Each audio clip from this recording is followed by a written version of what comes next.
Bonjour à toutes et à tous et bienvenue dans la première édition du sommet virtuel d'éco-psychologie sur le thème de l'interdépendance dans tous ses états.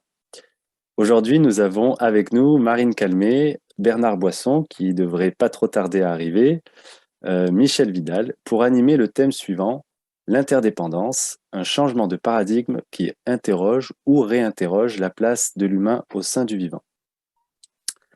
Pour expliquer rapidement l'éco-psychologie, la FECOP propose de voir l'éco-psychologie comme un champ transdisciplinaire qui tente d'explorer, de comprendre et de prendre soin des interrelations profondes entre les êtres humains et la nature, vivante et l'inorganique, à travers toutes les dimensions humaines, intellectuelles, émotionnelles, corporelles, spirituelles, mais aussi sociales.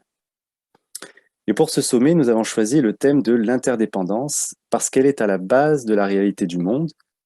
C'est-à-dire que pour nous, c'est au fondement même de la vie ou de la nature dans son ensemble, et que cette notion d'interdépendance est au cœur du paradigme de l'éco-psychologie.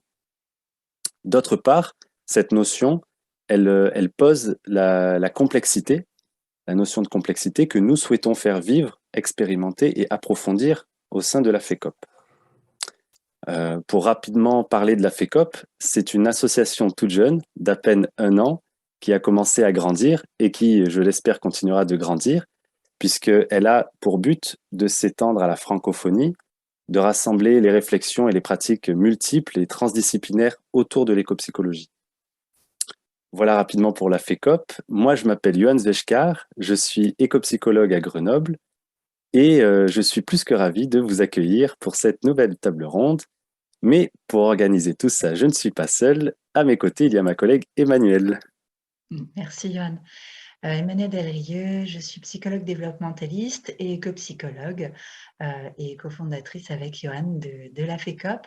Donc moi aussi, je suis très heureuse de vous retrouver aujourd'hui autour de ce thème de l'interdépendance, un changement de paradigme qui réinterroge la place de l'humain au sein du vivant. Et pour commencer, ce que je vous propose, c'est de faire un petit tour de table, en attendant aussi que Bernard arrive, où chacun et chacune, vous pourriez peut-être vous présenter et peut-être ensuite expliquer justement cette relation de l'homme, de l'humain, pardon, au vivant. Alors, qui veut prendre la parole?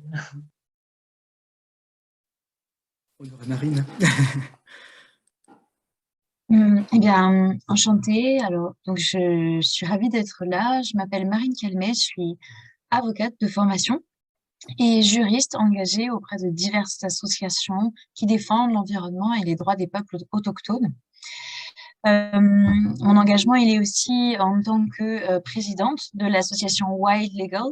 Wild Legal, c'est une organisation qui se veut être à la fois une école au service de la formation des droits du vivant et également un organe en fait pour incuber les prochaines actions en défense des droits de la nature. Donc c'est un outil un peu couteau suisse qui nous permet de faire avancer la reconnaissance des droits de la nature en France, en Europe et dans le monde. Et puis je suis également l'auteur d'un livre qui s'appelle Devenir gardien de la nature et qui justement parle de la possibilité de revoir notre rôle en tant qu'humain, en tant que membre de la société, pour intégrer en fait la défense des non-humains et être justement pleinement membre de cette communauté du vivant. Donc, c'est pour moi essentiel d'évoquer avec vous aujourd'hui les aspects juridiques autour de la reconnaissance justement des droits de la nature afin de repenser une société qui aujourd'hui est anthropocentrée, c'est-à-dire centrée sur les humains et qui a délaissé en fait la question du dialogue avec les non-humains, avec les autres que humains. Et donc la question du droit est essentielle parce que le droit permet de fixer des règles nouvelles qui viennent déconstruire une société avec ses travers, avec malheureusement ces défauts qui sont liés à, on pourrait dire comme une maison, en fait, des défauts de construction à la base, qui n'a pas été justement construite, d'une société qui n'a pas été construite et pensée pour inclure d'autres individus, des individus certes vivants, mais exclus de la communauté des humains parce que considérés comme des biens, comme des marchandises, comme des ressources naturelles et donc exploitées, détruites par les êtres humains pour satisfaire les intérêts de quelques-uns et repenser, donc reconstruire une maison dans laquelle justement humains, non-humains ont leur place, interagissent en harmonie et ont la possibilité de construire une relation pérenne qui soit compatible justement avec les limites planétaires. Et donc, la relation au droit, elle est essentielle dans ce domaine parce qu'elle nous permet de fixer tout simplement des règles entre nous pour définir ensemble vers quelle société on souhaite aller. Et donc, je vous en parlerai dans cette discussion avec les autres intervenants. Merci Marine, ça donne envie. Michel, je te laisse te présenter. En fait, je vais rebondir sur ce que disait Marine et sur la question des marchandises. Parce que pour ma part, donc, de formation, je suis un peu malgré moi ingénieur agronome. Et à cette époque, bon, vous voyez que je suis d'un certain âge, mais à l'époque où j'ai fait la formation d'ingénieur agronome, la question du vivant donnait une vision, en tout cas, extrêmement réifiante de ce que pouvait être l'animal, la plante. Et en fait, on les regardait fondamentalement au travers du simple acte de production et on n'interrogeait pas beaucoup la relation. Ce qui a fait que j'étais ingénieur un peu malgré moi parce que ça a été très difficile pour moi de le vivre, ça. Et ce qui m'a conduite assez rapidement à me dire je ne peux pas m'inscrire dans ce mouvement-là. C'était vraiment une question pour moi fondamentale de pouvoir de me réinterroger sur moi, ma manière d'agir pour permettre cette relation vivante. Et je crois que j'ai été très réactif par rapport à cette formation en disant je vais travailler plutôt dans le champ de l'éducation pour me dire comment faire justement pour permettre cette relation et empêcher qu'on soit dans le seul acte de production et dans une seule façon de voir du vivant qui serait dans le domaine de la marchandise. Et donc, je me suis inscrit alors, j'étais au sein du ministère de l'Agriculture, mais je me suis inscrit dans ce champ où je réinterrogeais complètement une certaine forme d'agriculture. Et ce qui m'a amené donc à m'interroger beaucoup au domaine du champ de l'éducation à l'environnement et de la manière dont ils abordaient donc ces questions de relations vivantes.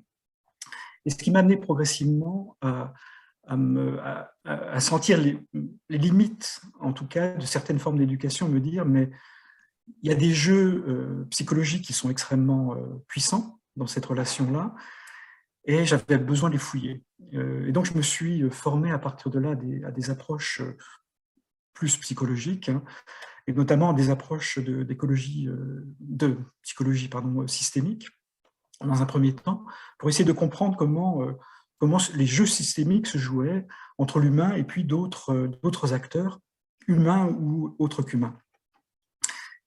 Ce qui m'a conduit donc à penser de manière plus systémique, en tout cas, ces relations-là, et progressivement, donc, tout en continuant mes réflexions, à un moment donné, donc, je sentais à quel point le corps était une dimension absolument fondamentale, que l'éducation travaillait beaucoup aussi sur le champ de la pensée, de la rationalité, et qu'à un moment donné, il y avait peu de dialogue entre rationalité et sensibilité, affectivité. Et donc, ce qui m'interrogeait, c'était de voir comment on pouvait remettre un dialogue. Ce qui m'a amené à faire une autre formation dans le champ de ce qu'on appelle le focusing, qui est une certaine approche alors, totalement différente en psychologie, et qui permet justement de voir comment le corps peut être un corps apprenant, fondamentalement. Ce qui m'a permis, moi, de le revaloriser dans le champ éducatif et de voir comment, sur le plan, comment l'écopsychologie pouvait, qui est un thème en soi, un enjeu en soi, sur le plan éducatif, qu'est-ce que ça pouvait être, finalement? Comment on pouvait le décliner, cette écopsychologie, pour retisser une relation vivante. Voilà, et donc, pour moi, c'est une... je continue à m'entretenir dans mes réflexions et d'avancer. Et merci pour ce pour faire ces temps-là, parce que ce sont pour moi des temps de retour sur moi-même, sur mes pensées, ça me fait avancer aussi. Donc, merci aussi beaucoup de pouvoir organiser cette table ronde. Merci Michel. Bonjour Bernard. Bonjour, vous m'entendez? Oui, Oui, Parfaitement vous bien. m'entendez? Oui. Alors, on a fait un petit tour de présentation sur le thème Oui. de l'interdépendance, un changement de paradigme qui réinterroge la place de l'humain dans le vivant.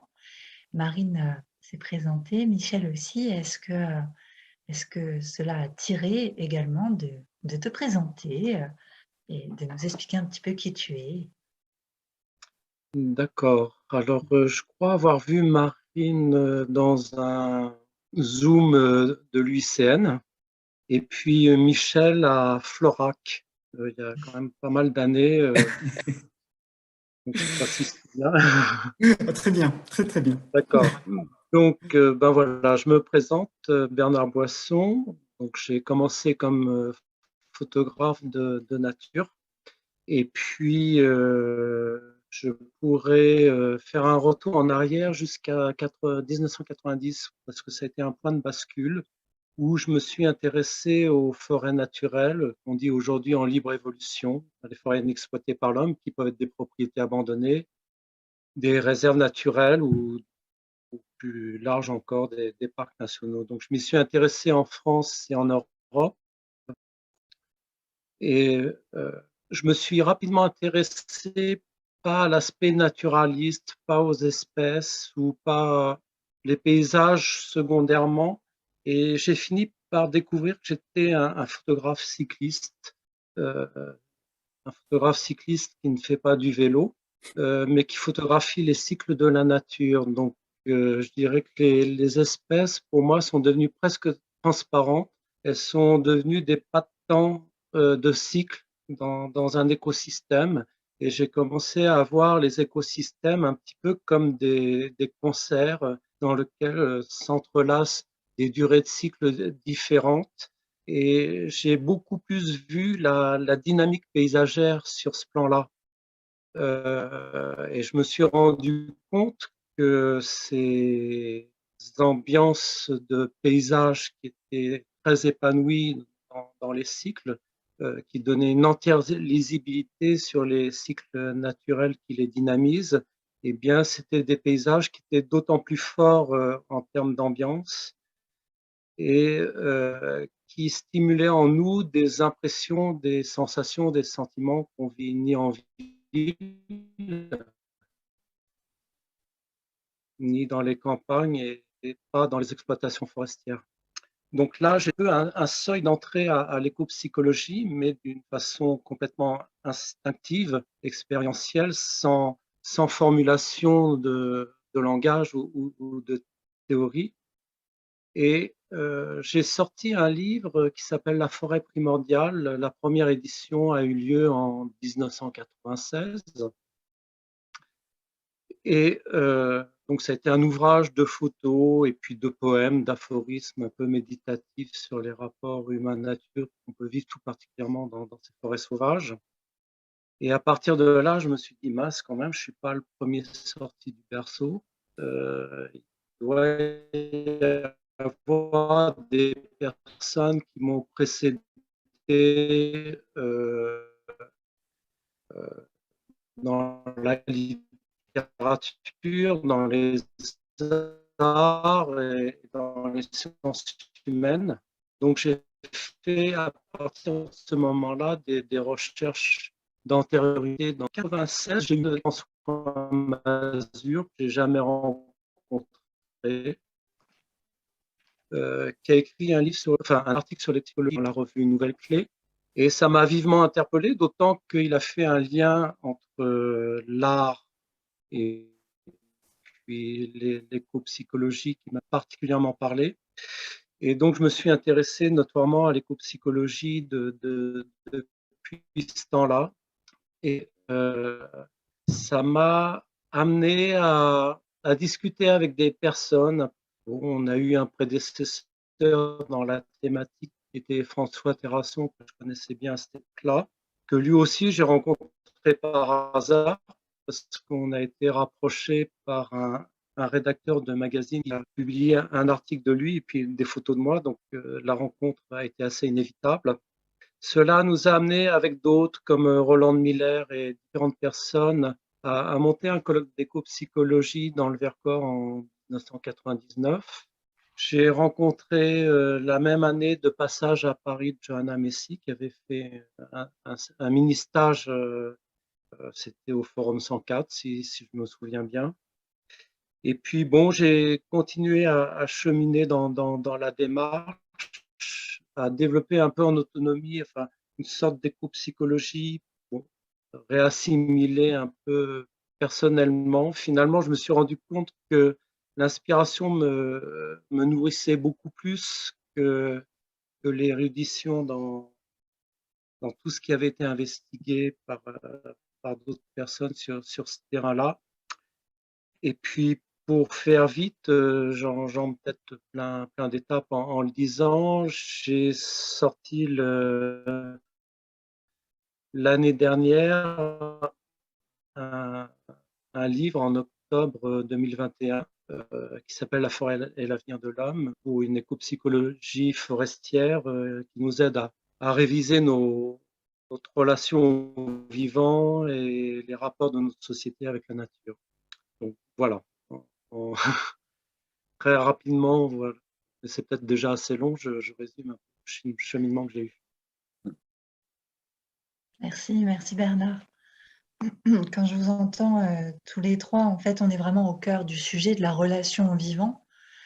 J'ai envie de reposer ce que tu exprimais, en fait, Marine, quand tu parlais de la maison de l'oikos, l'écho, hein, où tu parlais de ce changement de paradigme, puisqu'on va peut-être aller là-dessus, où on passe d'une maison où on est sur un paradigme, j'ai entendu le paradigme de la réification, qui engendre tout ce qu'on a posé, c'est-à-dire cette sensation de domination, de marchandisation du vivant, pour passer à un autre oikos, celui qui serait inclusif, c'est ça que j'entends, et où derrière, et c'est ça qui est assez beau quand je vous entends tous les trois, il y a cette notion de poser du droit, de poser du cadre, dans lequel finalement, comment on va rentrer en relation en commun là-dessus, et aussi du sensible.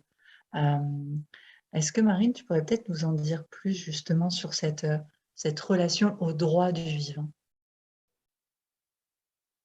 En fait, la question de la reconnaissance de droit à d'autres écosystèmes ou à d'autres entités naturelles, elle vient aussi finalement d'avoir réalisé la rupture qui s'est créée entre l'humain et la nature. Et le mouvement des droits de la nature, il a eu d'abord un très grand succès, notamment en Amérique du Sud, parce qu'il y a une tradition des peuples amérindiens, des peuples premiers là-bas encore très vivante. Et donc, du coup, en fait, une relation de quasi-filiation, une relation fraternelle très forte entre les individus humains et non humains, qui est vraiment à la base de la société andine, par exemple, avec l'image de la Pachamama ou d'autres sociétés qui ne font pas de différence entre l'humain et la nature et qui, du coup, ont une approche tout à fait différente, une vision du monde tout à fait différente, qui est plutôt celle d'une grande famille dans laquelle, en fait, entre l'humain et le reste du vivant, il existe des interactions sans lesquelles la société est entièrement bouleversée, déstabilisée, que ce soit avec les ressources d'ailleurs du sol, qu'on pourrait nous qualifier d'inertes, mais qui n'ont dans beaucoup de sociétés pas du tout justement ce qualificatif, et les individus non humains, animaux notamment, et auxquels certains peuples se réfèrent comme en fait des frères dont ils glorifient ou dont ils célèbrent les caractéristiques, la vitesse, par exemple, du jaguar, la clairvoyance et la puissance du serpent, etc. Il y a de nombreux, en fait, y a un rapport à l'animal ou au vivant en général qui est complètement différent à celui que nous avons dans le monde occidental, où globalement, une vision un peu hygiéniste du monde nous a coupés de nos fleuves, de nos rivières canalisées en Europe pour éviter le transport des maladies, mais nous a aussi profondément désolidarisés du reste du vivant et notamment du règne animal, où finalement on se rend compte même dans le langage commun, hein, quand on se compare aux animaux, c'est souvent pour se disqualifier, discréditer, s'injurier. Et donc on a une relation qui est bien différente dans le monde occidental à la nature, que la relation qu'on peut entretenir chez d'autres sociétés, et notamment chez les peuples autochtones ou peuples amérindiens en Amérique du Sud. Et donc, c'est pas étonnant que le mouvement des droits de la nature ait trouvé dans ses premières victoires en 2008, il s'est trouvé que donc les droits de la nature ont été reconnus en premier dans la Constitution de l'Équateur, qui a reconnu comme sacrés en fait les droits de la terre-mère et a reconnu que toutes les espèces vivantes et toute cette communauté vivante appartenant à la terre-mère est elle aussi sujet de droit, ce qui aujourd'hui a donné lieu à plus d'une cinquantaine de décisions de justice qui est venue redresser les violations du droit de la nature, réparer les violations de la nature ou en empêcher de nouvelles, notamment en ce qui concerne l'industrie minière, l'industrie qui est celle qui est la plus nocive et toxique pour la nature. Et donc, on a comme ça progressivement un changement des modalités qui s'opère. Et aujourd'hui, on le voit, le mouvement des droits de la nature infuse un peu partout dans le monde, de l'Ouganda jusqu'en Australie, en Inde et en Europe. On a un mouvement qui est de plus en plus fort et qui se construit chaque année. Rien qu'en France, on a déjà une quinzaine d'associations françaises qui travaillent sur la reconnaissance des droits de la nature. Et Wild Legal, dans ce panorama, s'inscrit en tant qu'acteur qui accompagne, en tant qu'expert technique, qui accompagne en fait des mouvements citoyens convaincus de l'opportunité de reconnaître des droits à la nature, parce que ce mouvement en fait est un mouvement qui est profondément ancré dans la terre. C'est un mouvement de défenseurs, moi j'appelle ça du coup des gardiens de la terre, des gardiens et des gardiennes qui en fait condamnent ou rejettent les lois injustes écrites par les humains pour les humains, qui en fait profitent bien souvent à une très petite minorité au détriment de tous, humains et non humains compris évidemment, et qui justement reconnaissent dans le mouvement des droits de la nature l'opportunité de reconstruire une relation au vivant qui est différente, qui est basée sur une harmonie, sur un équilibre, un échange, une réciprocité qui n'existe pas dans notre droit actuel et qu'ils veulent porter pour se défendre aussi souvent face à des projets qui les mettent en danger eux et l'environnement, puisque là, pour le coup, l'habitat dans lequel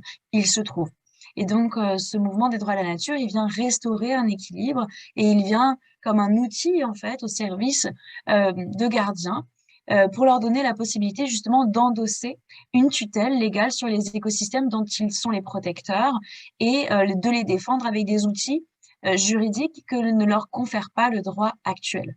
Et donc, c'est toute la puissance, en fait, du droit, dans le sens où, finalement, le droit, c'est, dans la coutume amérindienne, par exemple, c'est finalement la règle qui vient définir une nouvelle relation entre les humains et les non-humains. Et cette nouvelle coutume, elle est souvent en fait le reflet du lien à la terre, de l'usage, de l'expérience, de la sagesse acquise par les peuples, par chaque génération. Et donc, ce qui est intéressant de voir, c'est que le mouvement des droits de la nature, il peut aussi être appréhendé sous cette perspective, c'est-à-dire tout simplement répondre aux besoins des peuples, répondre aussi au besoin de protéger leur identité et leur culture et répondre et transmettre en fait leur relation avec le vivant et donc s'adapter à chaque écosystème, chaque territoire, chaque peuple selon justement qu'ils habitent en Guyane française ou sur le Rhône.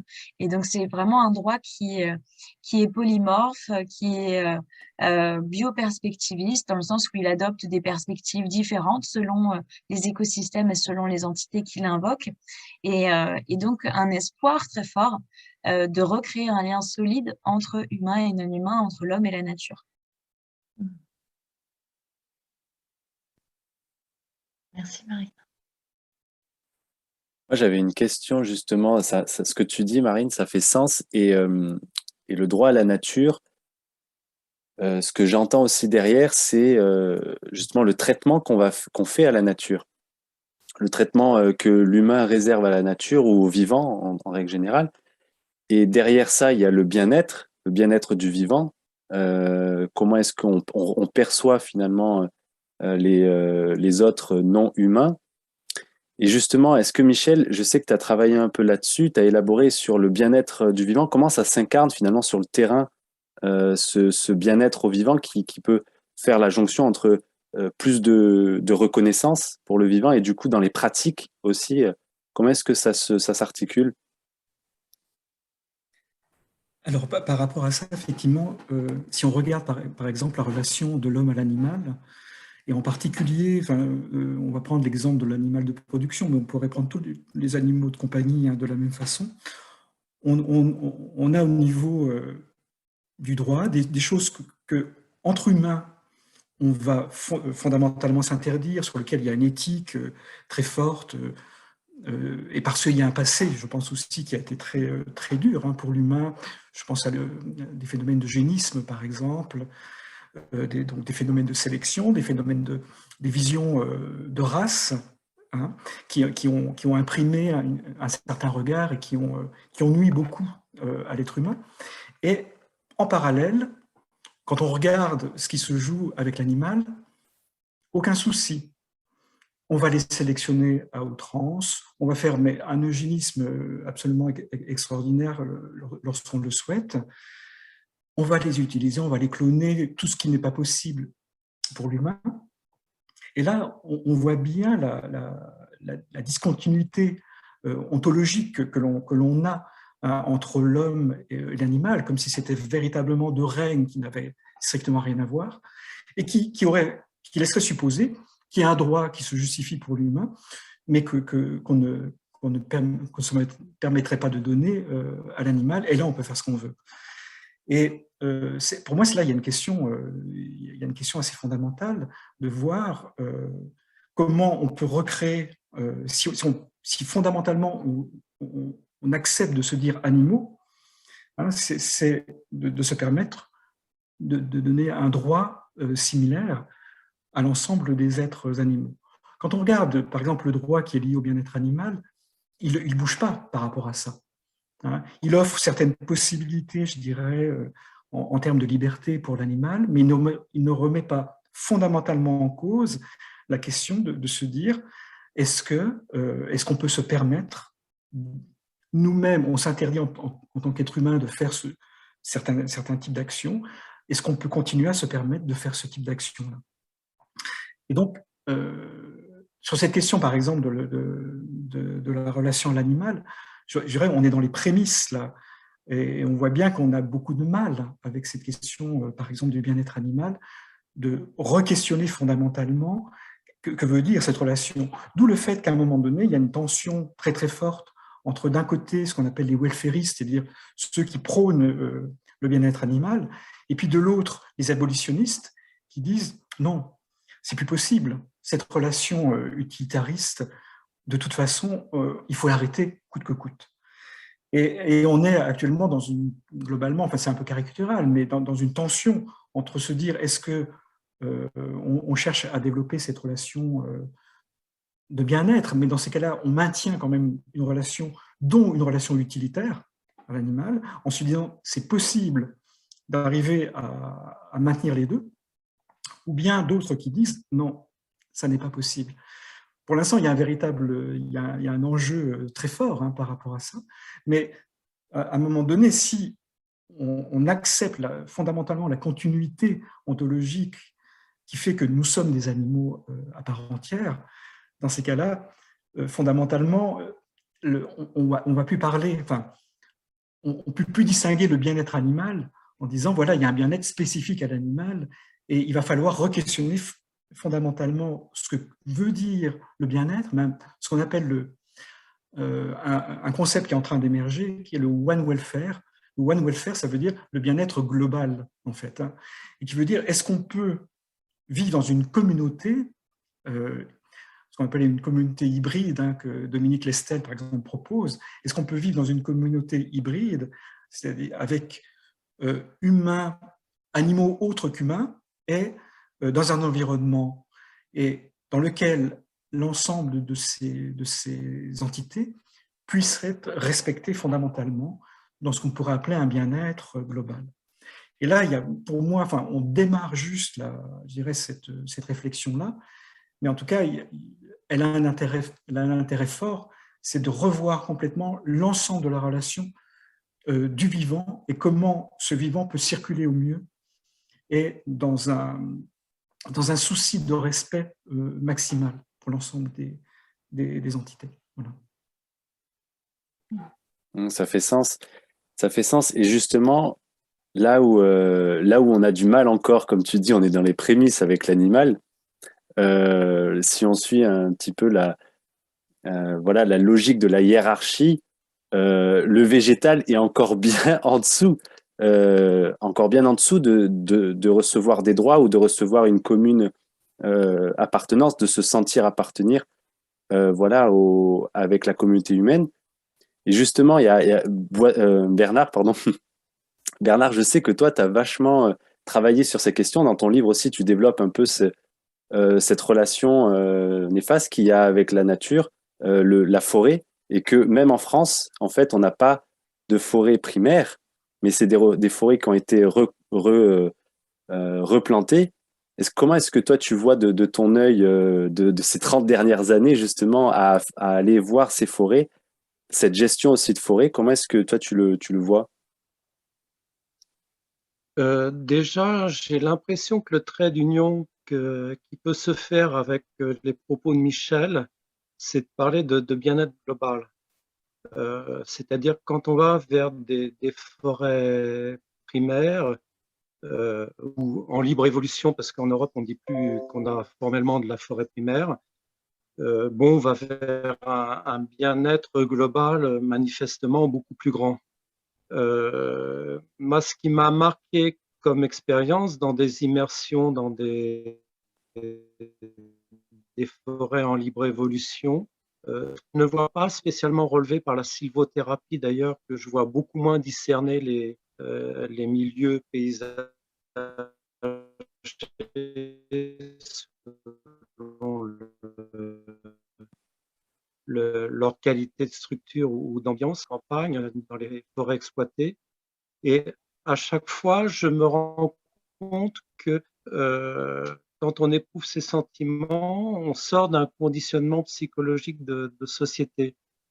Donc, ce que je me suis rendu compte, c'est que dans des forêts en libre évolution, on ressent particulièrement un sentiment d'intemporalité. Il y a beaucoup de sentiments que l'on peut éprouver aussi d'une autre nature qui nous sortent de conditionnement psychologique, mais je reprends très souvent le sentiment d'intemporalité parce qu'il est une porte d'entrée pour comprendre beaucoup de choses. Et le sentiment d'intemporalité nous vient du fait que on n'identifie plus la forêt à l'âge d'une plantation. C'est-à-dire que tous dans le recommencement des cycles, où est le commencement dans la succession des cycles. Et donc là, on peut être aussi bien dans une forêt d'il y a plusieurs siècles que dans une forêt du... Je me suis aperçu que dès qu'on vit dans l'intemporalité, on sort de tous nos rapports d'intérêt. On s'aperçoit que ce que nous vivons en termes d'intérêt dans notre société est lié au temps. Enfin, le temps est lié à des rapports d'intérêt. Bernard, donc là, on fait une expérience du vivant beaucoup plus vaste. J'espère pas tout dur. Je vois des petits arrêts. Ouais. Donc, oui, ça nous recadre dans d'autres rapports de temps, et puis on s'aperçoit que finalement, la structure forestière, elle change beaucoup dans le temps, mais que l'ambiance d'une forêt primaire perdure dans le temps. Donc, c'est des rapports au temps comme ça qui changent notre conscience. Et ce qui m'a frappé aussi, c'est j'apparente beaucoup le temps des écosystèmes au temps dont on parle dans la musique. On parle souvent du tempo, donc c'est d'un temps d'harmonie où tout s'accorde. Et ce tempo, il s'oppose, enfin, c'est pas lui qui s'oppose d'ailleurs, c'est plutôt le temps contraire, le timing, le temps économique, qui est plus le temps de la compétitivité, de la concurrence, qui nous fait rentrer dans un vortex d'accélération. Il y a donc une déchirure du temps qui est derrière la déchirure du rapport humain-nature. Et c'est la difficulté que j'entrevois, c'est-à-dire qu'on peut très bien montrer comment nous sommes coupés de la nature, mais si nous vivons, si nous continuons à vivre surtout dans une déchirure du temps. Donc ça a généré tout un contre-mouvement qui va très bien en ce sens aussi, hein, c'est la slow culture, enfin vivre plus lentement, hein, ça a été largement développé en Italie, mais ça fait particulièrement sens quand on se reconnecte aux forêts naturelles, à l'évolution des écosystèmes. Donc, je pense qu'il y a une vraie clé pour renouer avec la nature. Faut résorber la déchirure du temps qui se vit actuellement entre l'économique et puis les organismes vivants et les écosystèmes, la biosphère.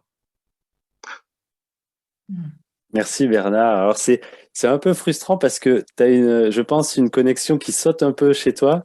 Et du coup, on a des mots-clés qui sont hyper intéressants.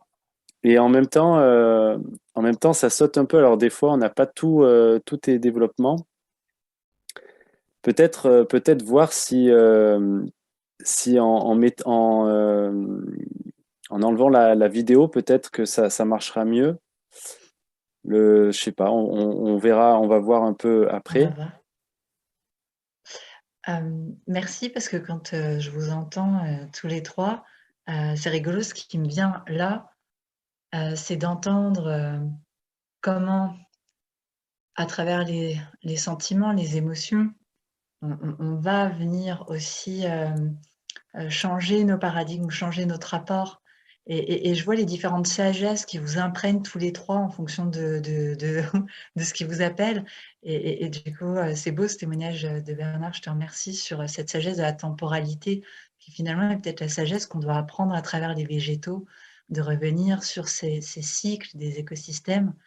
Ça me fait chaud au cœur et on est vraiment dans revenir sur ces sentiments, sur ces émotions. Tout à l'heure, Michel, tu parlais du rapport au corps, de l'importance de revenir dans le rapport au corps alors, je ne sais pas, tu n'as pas développé pour. Alors, moi, je l'ai interprété comme ça, mais peut-être je me trompe, comme peut-être étant justement une occasion d'aider l'humain à revenir, à reconsidérer, à retomber dans son corps animal pour reprendre sa place peut-être dans l'horizontalité. Je ne sais pas si c'est comme ça que tu l'entendais, moi c'est comme ça que je le vis en tout cas. Et est-ce que du coup tu pourrais peut-être nous en parler peut-être un peu plus? Ça me paraît effectivement quelque chose de fondamental, cette question-là. On était dans c'est très connu, on parle du paradigme cartésien et de la coupure que Descartes nous a proposée entre tout ce qui est du domaine de l'affect et tout ce qui est du domaine de la pensée.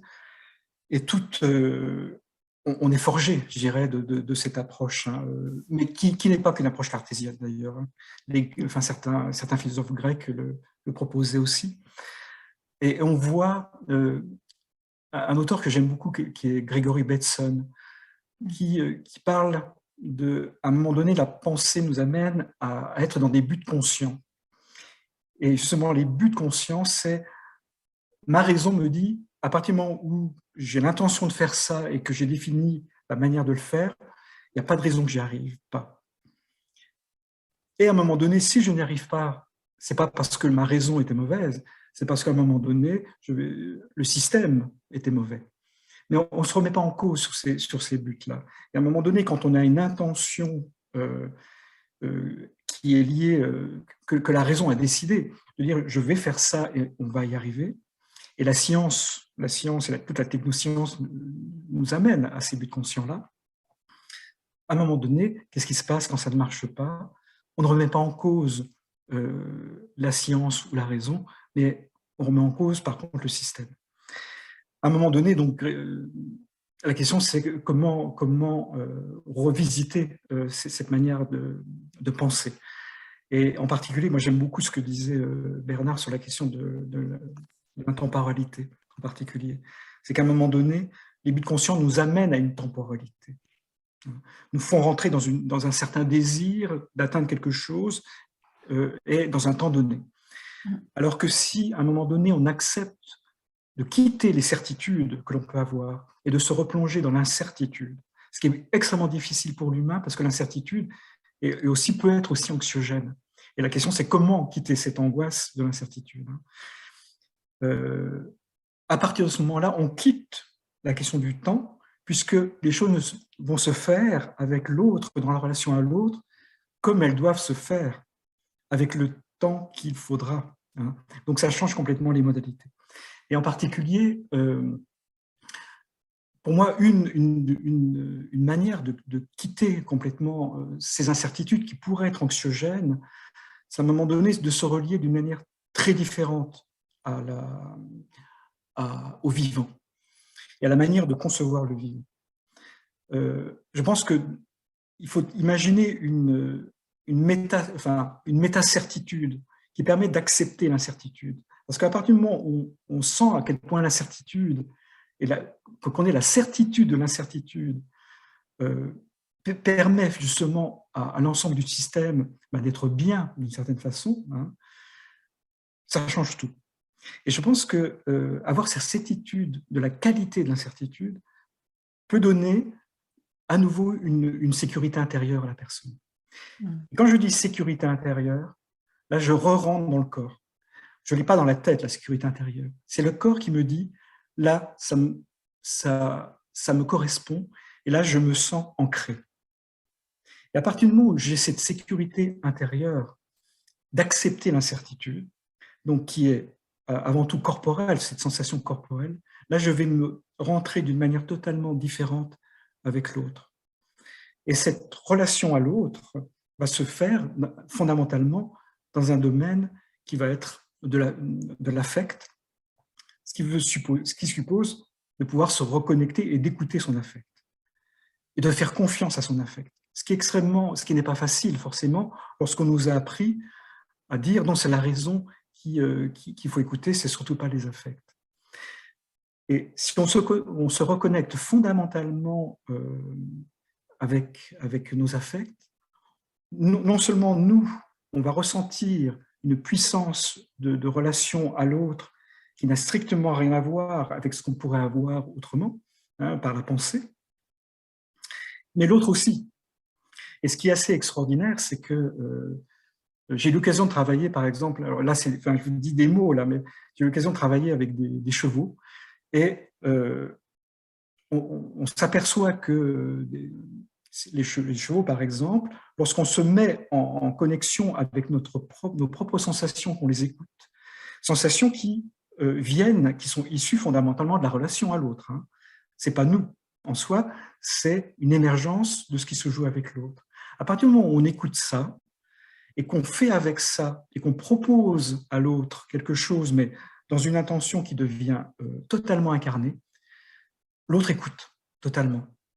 Et l'autre va pouvoir accepter ou non, c'est lui qui le désire aussi, mais va rentrer aussi dans cette forme de relation. Et ce qui est assez stupéfiant, c'est de voir quelque part la facilité dans laquelle on peut rentrer lorsqu'on se connecte fondamentalement à soi et donc à l'autre, à quel point l'autre peut se connecter et comment la relation peut alors se faire. Et dans une relation qui va dans le domaine de l'agir, alors on pourrait dire dans le domaine de l'utilitaire, mais pour moi, c'est plus du domaine que de l'utilitaire, c'est le domaine de on agit ensemble, on est partenaires ensemble. Et là, c'est là où le corps, pour moi, redevient un outil, mais c'est plus qu'un outil, c'est soi. Le soi devient absolument, se réécouter soi et pouvoir considérer que c'est un soi écologique, c'est-à-dire un soi qui se relie à l'autre, et de voir comme ce que ça produit dans les faits, c'est assez extraordinaire. Et là, on retrouve, justement, tout le souci qu'on a de pouvoir revaloriser le sensible. Et donc, derrière le sensible, c'est bien ça. Certains pourraient parler d'intuition. Hein. À un moment donné, je sens quelque chose. Tout à l'heure, Bernard parlait de ces ambiances. On les sent, ces ambiances-là. Hein. Et est-ce qu'on peut se connecter à ce sentir pour pouvoir, à un moment donné, le déployer, le déplier et lui permettre de vivre fondamentalement pour permettre à la relation de se mettre en place? C'est chouette ce que tu poses là, Michel. Marine voulait intervenir. Ah, pardon. Ah oui, Marine, vas-y. Vas-y. Non, pas du tout. Ah, justement, en fait, ce que je voulais dire, c'est, Michel, là, quand tu dis ouais, avoir un élargissement du soi, en fait, de l'identité, ça me fait penser à, je ne sais pas si vous connaissez John Seed, ce militant, justement, qui m'a, moi, particulièrement voilà, bouleversé. C'est de savoir que quand quand il a fait voilà, sa protection pour les forêts là-bas en Australie, il avait dit que c'était pas lui, John Seed, qui protégeait la forêt, mais que c'était la forêt qui se protégeait elle-même à travers lui. Et en fait, ça me fait penser que dans ce qu'il dit là, il y a un renversement complet idéologique. Et justement, ses actes ou sa manière d'opérer au monde n'est pas liée à une quelconque morale, on va dire, imposée par un État ou par des droits ou par des choses, mais en fait, ça vient naturellement parce qu'il fait partie de la nature. Et donc, si on coupe les forêts, on coupe une partie de lui-même.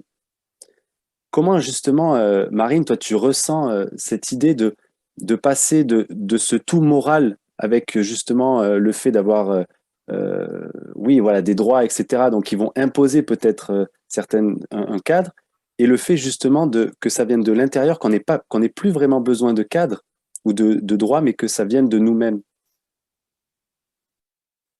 Je pense, alors c'est mon défaut, peut-être mon travers de juriste, mais je crois qu'on a toujours besoin d'un cadre. Mais en fait, c'est parce qu'en fait le cadre, c'est pas punitif. Le cadre, c'est ce qui nous relie en fait.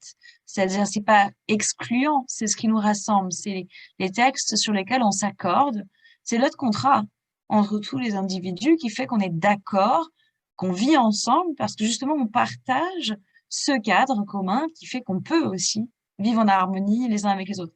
Exemple tout bête, et c'est le cas dans la plupart des sociétés, on n'a pas le droit de s'entretuer les uns les autres parce que en fait, on vivrait très mal ensemble si c'était OK de tuer son voisin. Et donc, du coup, évidemment, le droit dans ce cadre-là, il est juste là pour rappeler certaines règles de base pour le vivre ensemble. Et donc, évidemment, qu'aujourd'hui, il y a des choses qui nous paraissent tout à fait banales, comme ce que je viens de dire, le fait de ne pas tuer justement son prochain. Aujourd'hui, c'est peut-être du bon sens pour la plupart d'entre nous, n'empêche que il y a des morts chaque année en France par homicide, et donc c'est pas mal d'avoir un cadre, même si la plupart d'entre nous ont intégré les règles de base qui fait que notre société fonctionne à peu près correctement, en tout cas de ce point de vue-là. Et donc, il y a une part, en fait, d'inné qui s'acquiert quand on fixe les règles. C'est-à-dire qu'on transmet ces règles de père en fils, de mère en fille, etc. Et en fait, cette transmission, elle fait qu'on a l'impression que c'est inné. Sauf qu'en fait, ce qui est inné est d'abord une règle transmise, une éducation, une sensibilisation, etc. Et donc, dans une société comme la nôtre, où on transmet un certain nombre de règles, force est de constater qu'on autorise aujourd'hui certaines activités qui sont profondément irrespectueuses du vivant et qui nous semblent complètement banales parce qu'elles sont légales. Je vais vous prendre une chose, moi, qui me paraît aberrant, c'est que si vous enfermez un humain contre sa volonté derrière les barreaux, vous trouvez ça choquant. On a le droit de le faire que dans certaines conditions très réglementées, c'est si cet être humain est considéré comme un danger pour notre société. Et il y a tout un ensemble de règles, la justice, des magistrats formés qui doivent venir encadrer les situations dans lesquelles on met un être humain derrière les verrous. Pour un animal, on trouve ça absolument banal de l'enfermer dans un aquarium ou de l'exploiter dans un zoo ou de faire des expériences sur lui dans des laboratoires et des cliniques médicales, ou de l'enfermer dans un box pour l'engraisser et le manger au bout de quelques jours, quelques mois. Enfin, aujourd'hui, la durée de vie des animaux, c'est concrètement très réduite via les méthodes d'élevage intensif. Donc, ce qu'on a appelé la zootechnie d'ailleurs, mais qui est en fait juste une exploitation à outrance du vivant et un oubli complet de ce qu'est la relation à l'animal, mais ça a été dit juste avant. Et donc, le droit, le fait qu'on ait toléré, voire même qu'on ait encadré, qu'on ait réglementé ce genre d'activité, fait qu'aujourd'hui, on considère comme légal et donc tout à fait acceptable ce genre de comportement vis-à-vis d'autres êtres vivants. Que ce soit des végétaux, puisque les arbres, aujourd'hui, il y a des règles qui encadrent la coupe des arbres. Certains comportements sont autorisés vis-à-vis des arbres, d'autres sont encadrés par l'administration. On ne peut pas faire des coupes rases sur des hectares entiers dans des forêts protégées. Mais n'empêche que, à aucun moment, notre droit ne reconnaît un arbre comme un être vivant doué de sensibilité. Alors que la science le sait, elle. On l'a reconnu pour les animaux. Les animaux sont juridiquement des êtres vivants doués de sensibilité. Mais on ne l'a pas reconnu pour les arbres. Alors que scientifiquement, on le sait, un arbre grandit, vit, meurt, a des réactions, des interactions avec les champignons, avec d'autres êtres vivants, etc. Donc, juridiquement, rien ne nous empêche de faire en sorte que l'arbre soit reconnu comme une entité vivante douée de sensibilité. Donc, c'est pour vous dire que, en fait, le droit est juste une pure fiction qui vient poser des règles pour définir de la manière dont on vit ensemble et que donc, il n'y a pas d'inné et il n'y a pas d'immuable. Il y a des règles qui viennent et qui façonnent notre société, qui évoluent en permanence, qui sont le reflet de nos valeurs, de nos motivations, de l'idée qu'on se fait de la société qu'on veut construire ensemble. Et donc, et je finis parce que c'est une note positive, et donc, on peut, en changeant nos règles, changer notre relation vivant de l'intérieur, parce que tu faisais la différence entre l'intérieur et l'extérieur, mais en fait, c'est la même chose. C'est-à-dire qu'avec et on le voit par exemple dans le mouvement aujourd'hui antispéciste, avec notamment les demandes qui sont portées en faveur de l'abolition de l'élevage en cage, en faveur de l'arrêt des delphinariums, de la vente d'animaux en animalerie. Tout ça, c'est un progrès qu'on pourrait considérer comme purement juridique, mais ce n'est pas le cas. C'est un progrès d'une sensibilité qui est en train d'évoluer à l'intérieur des gens, qui fait que cette incompréhension des règles actuelles, voire même cette révolte face aux normes de notre société, c'est une réaction intérieure qui se traduit en un message politique qui est envoyé pour modifier nos règles. Et donc, en fait, par ces raisonnements, je voulais te démontrer que ce qui est à l'intérieur de nous rejaillit à l'extérieur pour finalement devenir la norme qui, si on est tous d'accord avec ça, finit par s'appliquer au plus grand nombre et devenir notre prochaine règle de référence. Et donc, c'est de cette manière-là que finalement, l'éco-psychologie, la philosophie, la sociologie, toutes ces règles interagissent à l'intérieur de notre société pour se traduire en un message juridique. Et nous, petits juristes, nous ne sommes que le bout de la chaîne qui vient traduire finalement les émotions, les envies, les rêves des individus pour en faire des normes écrites qui s'appliqueront ensuite à tous les individus qui constituent notre société.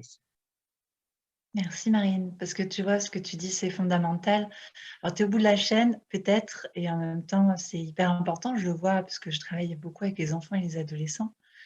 Et ce que tu dis, ça résonne fort, dans le sens où, ok, ça émerge des émotions, mais en même temps, ça permet de légitimer peut-être ce qui était, il y a quelques années, quand on ressentait un sentiment d'injustice, un sentiment de colère, un sentiment de tristesse profonde parce que justement on n'acceptait pas ou on n'accepte pas ce que l'on fait, la manière de traiter le vivant, il n'y avait pas ce cadre social, ce cadre juridique pour permettre en fait de se sentir légitime dans ce ressenti.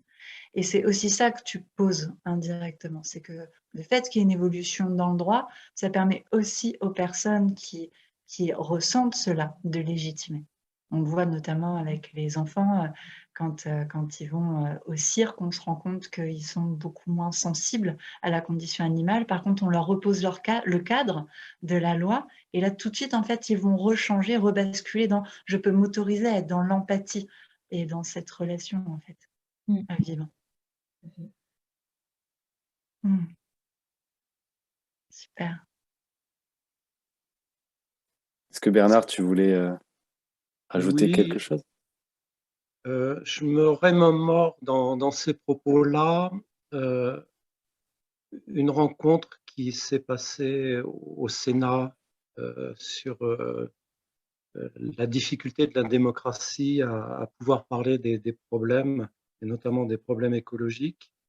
Et j'ai souvenir à ce moment-là d'une intervention de Corinne Lepage qui disait finalement qu'elle voyait la justice un peu comme un emplâtre. C'est une sorte de, un peu comme quand il y a un os fracturé, on met un emplâtre pour le temps qu'il se ressoude. Et elle laissait entendre là-dedans que la justice, c'est un accompagnement, mais ce n'est pas une fin en soi.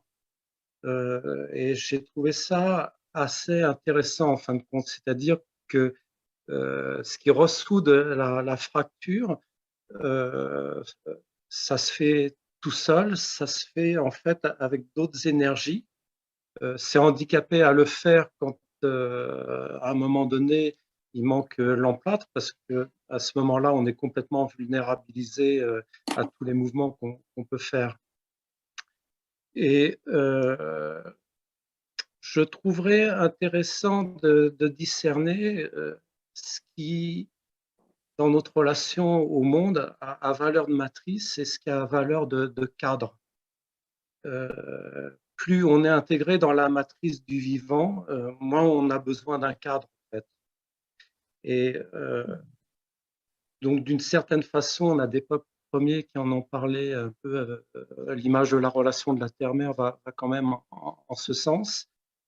Nous, occidentaux, on a quand même perdu ce lien-là. Je pense que la façon dont on le retrouvera ne sera pas un retour en arrière, ça sera d'une autre façon. Et le recentrement ne sera pas une régression, en quelque sorte. Et là-dedans, donc, moi, dans mes angles d'approche, j'appréhendais le sentiment comme je disais tout à l'heure, et je me suis rendu compte que le sentiment, dans notre relation à la nature, au monde, au vivant, il a une valeur de scotch double face. Ah, j'entends plus rien là. Ah. Oui, il a une valeur de scotch un peu de double face, c'est-à-dire que pour le scientifique naturaliste qui vit des sentiments dans une forêt primaire, en fait, c'est une manne de connaissances scientifiques qu'il n'a pas décompactée. C'est-à-dire le sentiment est aussi fort qu'il y a une réserve de connaissances scientifiques qui l'appelle, en fait, pour comprendre la biodiversité, ses fonctionnements et tout ça. Et puis dans la psychologie, c'est l'autre côté du scotch double face. On se rend compte que le retour à la nature nous sort de conditionnements psychologiques de société.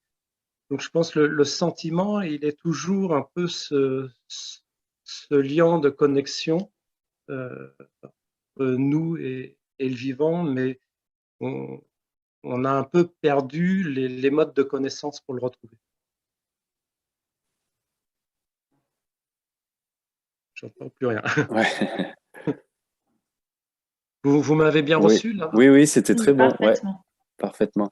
Et justement, là, moi, ça me fait émerger une question, enfin une réflexion, ce que tu viens de dire, à propos du cas de plus on va, on se sensibilise ou on est en contact avec la nature et donc on réintègre la nature en nous et moins on a besoin de cadre. Justement, en fait, j'aimerais savoir, parce que je sais que Marine aussi, tu nous as parlé que tu avais des connaissances pour les peuples amérindiens et tout ça.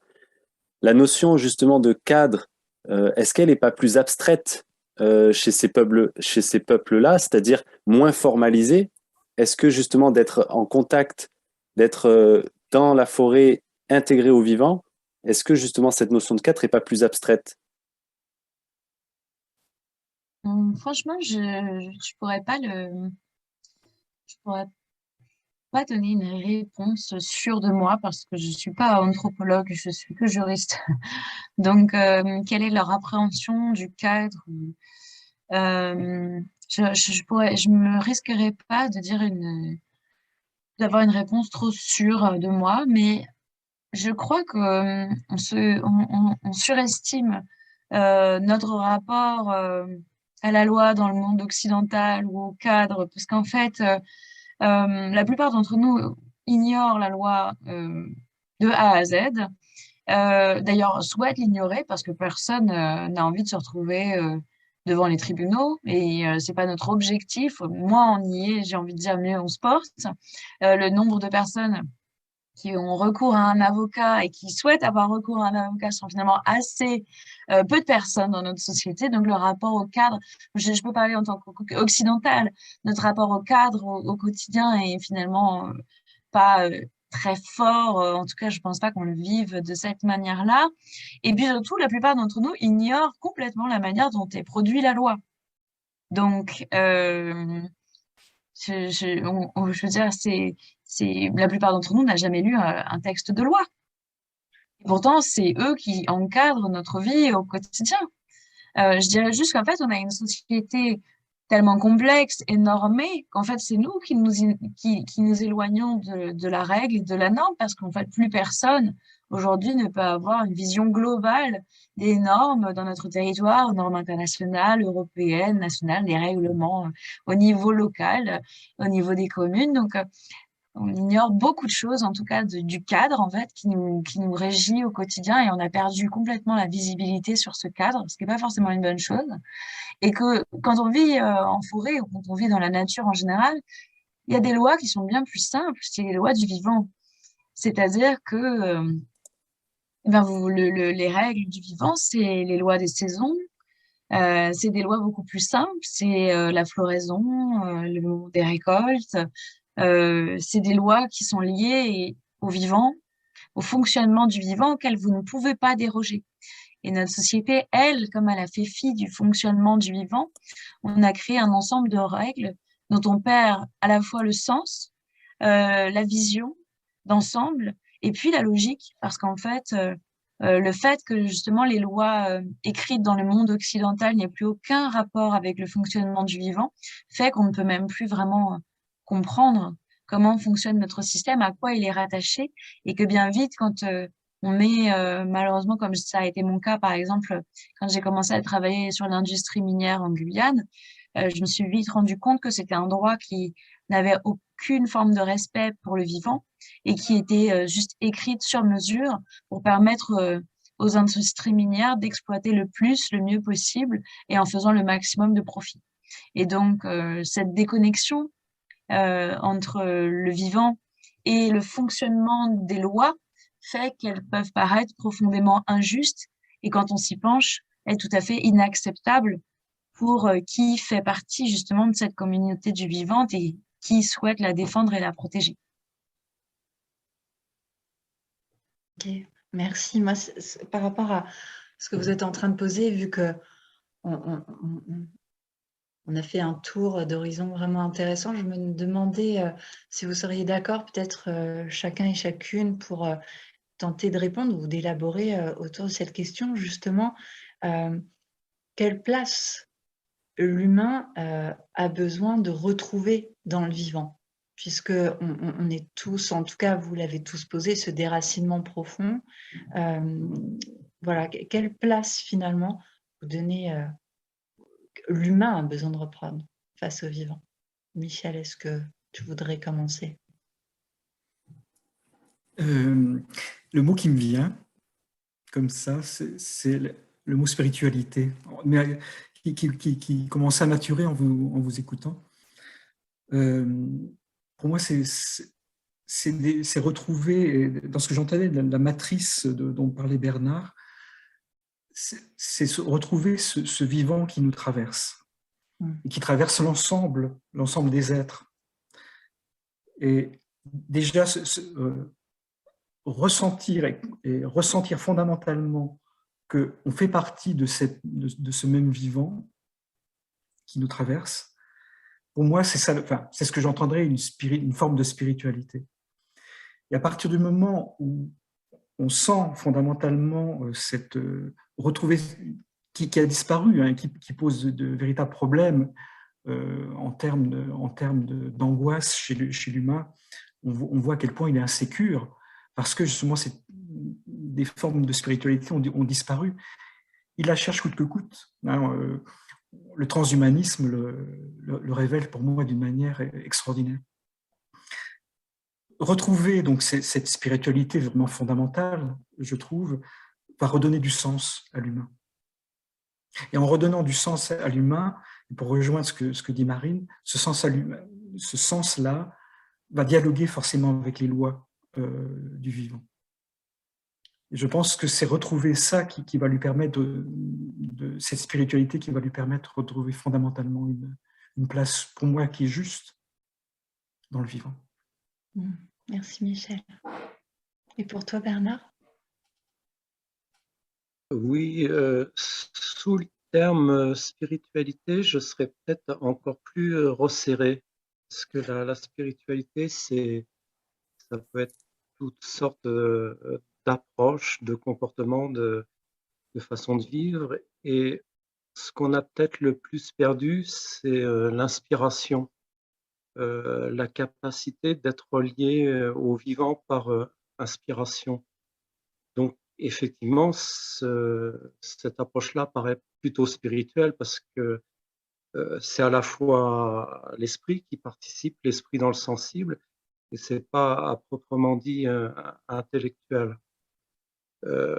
Concernant notre place, moi je suis dans un grand écartèlement un peu dans le genre de vie que j'ai, parce que d'un côté je peux aller vers une forêt naturelle, et de l'autre côté, c'est ce qui m'est arrivé le week-end dernier, j'étais dans des rencontres nationales des luttes forestières, donc sur un terrain où des militants se réunissent entre eux. Donc un peu pour parler en image, je suis un peu entre la ligne de fond et la ligne de front. Moi, ce que j'observe aussi beaucoup, enfin, le problème qui me percute beaucoup, c'est que c'est pas tant notre place par rapport à la nature ou au monde, c'est que le sentiment en nous, enfin dans notre société occidentale, ne prend plus place dans la décision. Les décisions sont déconnectées des sentiments. Donc là, c'est vraiment ça que je cherche à ressouder, hein. C'est vraiment là la fracture sous l'emplâtre. Et puis,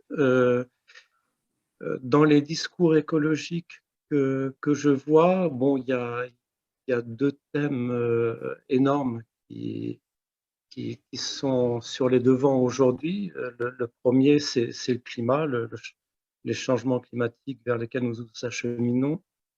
Le deuxième, c'est l'effondrement de la biodiversité. Et il y en a un troisième qu'on oublie toujours, et pour moi qui est égal en importance à prendre en compte aux deux autres, c'est le déracinement humain dans des lieux déracinés. Je suis président d'une association qui s'appelle Forêt Citoyenne maintenant. Et donc, je suis occasionnellement invité un peu sur des problèmes de terrain. Je vais citer un exemple. En région parisienne, là, je suis allé dans ce qu'on appelle une cité-jardin. La cité-jardin, c'est un concept qui a été fondé par un Anglais, Ebenezer Howard, à la fin du 19e siècle, 20e siècle. Il s'agit de résidences où le rapport humain-nature ou humain-terre est beaucoup mieux appréhendé dans une optique de jardin partagé, dans une optique de démocratie participative incluant le milieu. Et dans la cité jardin que je suis allé voir, à Châtenay-Malabry, on y voit des châtaigniers bicentenaires et même un robinier tricentenaire. Et ces arbres sont menacés par un projet immobilier qui veut monter d'un étage tous les immeubles. Donc, constitue un énorme chantier qui va endommager les arbres. Et ce que je me rends compte, c'est qu'on est en train de détruire là une sorte de résidence qui a une valeur bien supérieure à ce qu'on revendique en termes d'écoquartiers aujourd'hui.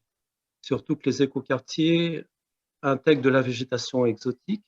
C'est un petit peu la biodiversité de rond-point qui débarque dans les résidences. C'est un peu le catalogue du pépinériste qui fait quand même pas un écosystème. Et donc, c'est à ça que les urbains sont reliés. Et puis, comme on a peu de profondeur dans les sols, dans le milieu urbain, parce que c'est bétonné, qu'il y a des parkings en dessous, on n'aura pas l'espoir d'avoir, comme dans des cités-jardins, des arbres multicentenaires.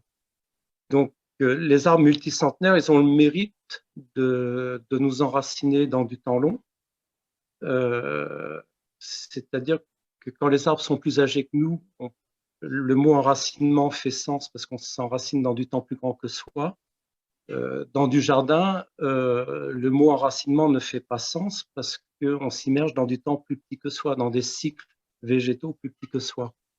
Donc, l'inclusion de soi dans la nature a beaucoup moins de puissance, beaucoup moins d'amplitude.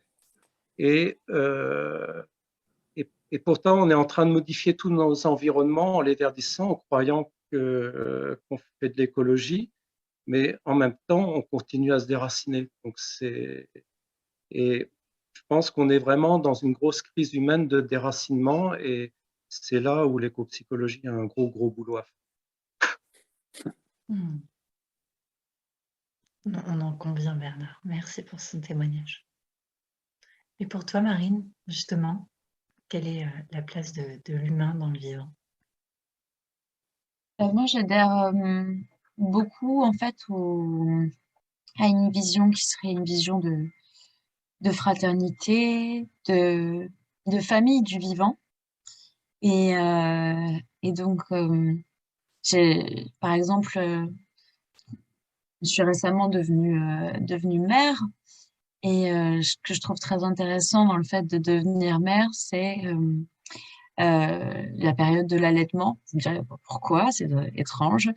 En fait, tout simplement parce qu'il n'y a pas d'autre moment, je crois, où on peut se sentir autant mammifère et autant solidaire de tous les autres mammifères, parce que c'est un moment qui nous ramène à notre animalité, à nos instincts les plus primaires, où en fait, c'est ce qui nous relie autant à une vache qu'à un koala, qu'à une baleine bleue, puisque aussi les baleines allaitent aussi. Donc, ça transcende toutes les espèces mammifères et c'est quelque chose de profondément puissant. Et je pense que c'est ça qui peut nous reconnecter au vivant, c'est se souvenir à quel point et aller chercher à quel point on a cet animal en nous. De la même manière qu'on se respecte nous, on peut chercher cette fraternité, ce sentiment d'appartenance aussi chez d'autres espèces. Et pour moi, ça, c'est un moment très beau, très fort. Et Et je pense qu'on peut développer en y travaillant, en ayant un peu ce déclic aussi, parce que pour moi, c'était un déclic, comme j'ai eu d'autres déclics dans ma vie, et je pense il y a des phases comme ça sur lesquelles on peut vraiment travailler en profondeur pour développer un sentiment de filiation très fort avec les écosystèmes dans lesquels on vit, avec les entités non humaines avec lesquelles on est en relation. Et donc, ça demande simplement de travailler en fait sur soi, à la manière dont on interagit avec les autres par divers biais. Alors, pour certains, la méditation, pour d'autres, les balades en forêt. Moi, c'est depuis longtemps, je faisais de la plongée. Bon, bah voilà, la manière de se plonger en fait dans le vivant, d'accepter aussi de faire partie des éléments de la nature. Et puis ensuite, bah, une fois qu'on a fait ce travail, je pense que le déclic qui vient et enfin, après, on a une conception du monde qui change fondamentalement. Et ce changement de conception du monde, ça nous permet d'adopter une perspective qu'on peut transmettre à d'autres. Et je pense que c'est comme ça, progressivement. Moi, c'est pour ça que je consacre mon temps justement à former au droit de la nature d'autres gardiens, d'autres gardiennes, parce que je pense qu'en créant ces déclics, en leur donnant des clés aussi pour se saisir de ces outils juridiques, ben, on change progressivement notre façon d'être au monde et donc de créer un modèle juridique et un modèle social qui repose sur d'autres règles. Donc, c'est une manière de se reconnecter au vivant et de passer par une autre école, on pourrait dire comme ça. Merci. Merci beaucoup pour votre participation, pour vos interactions autour de cette table ronde. On a entendu beaucoup de choses.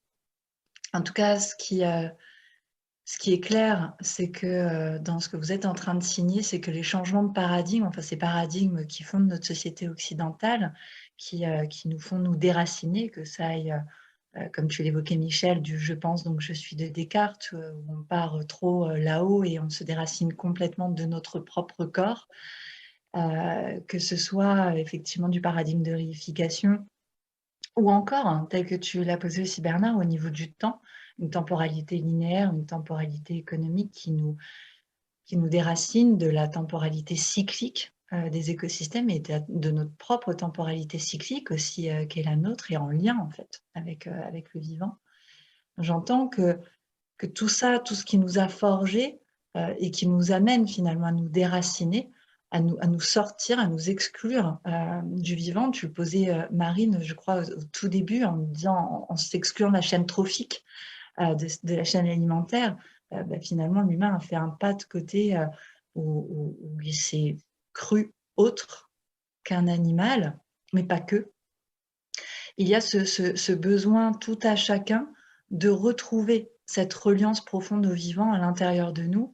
Et ce que j'entends, c'est que cette reliance, elle passe par le corps, elle passe par des expériences, elle passe par effectivement des outils, que ce soit des éco-pratiques ou d'autres choses. Tu parlais de la méditation, de la plongée, mais quelque chose qui nous rend vivants, qui remet de la vie en fait dans notre corps, et pour nous réenraciner.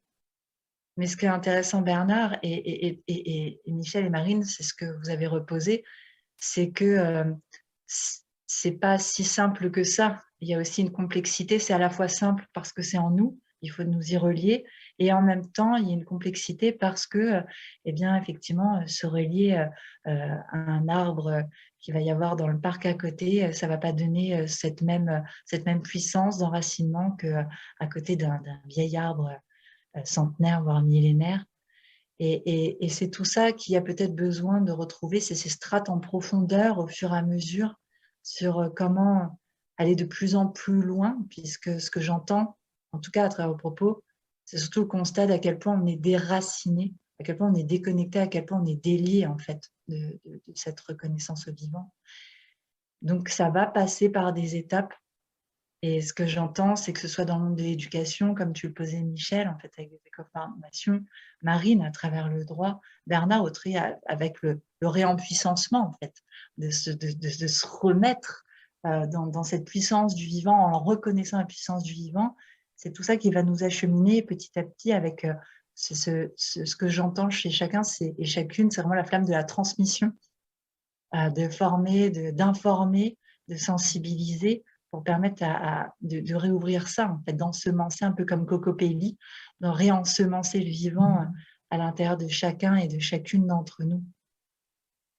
Voilà un petit peu ma manière d'avoir entendu tout cela. Je vous remercie profondément pour cette table ronde, pour ce moment partagé tous ensemble.